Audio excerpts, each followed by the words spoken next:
ने कुछ रिजर्व कहा। हाँ। अब ऑर्डर आएगा जी। जल्दी आना चाहिए हमारे हक में। ये लोगों की दुआएं हैं। डोडा, किश्तवाड़, भद्रवाह और जम्मू कश्मीर पूरी स्टेट का। ये स्टेट प्रेसिडेंट था, इसको अंदर किया था, अब रिजर्व हो गया। अब आवाम बहुत खुश है ऑर्डर निकलने पर। बस दुआएं की हम उनका बहुत बहुत शुक्रगुजार है। हम पूरे स्टेट का शुक्र अदा करते हैं कि जिन लोगों ने दुआएं की, जिन लोगों ने इतनी मेहनत की। बिल्कुल।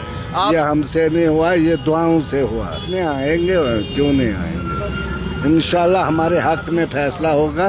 जज साहब डिसीजन हफ्ते के अंदर अंदर दे देंगे।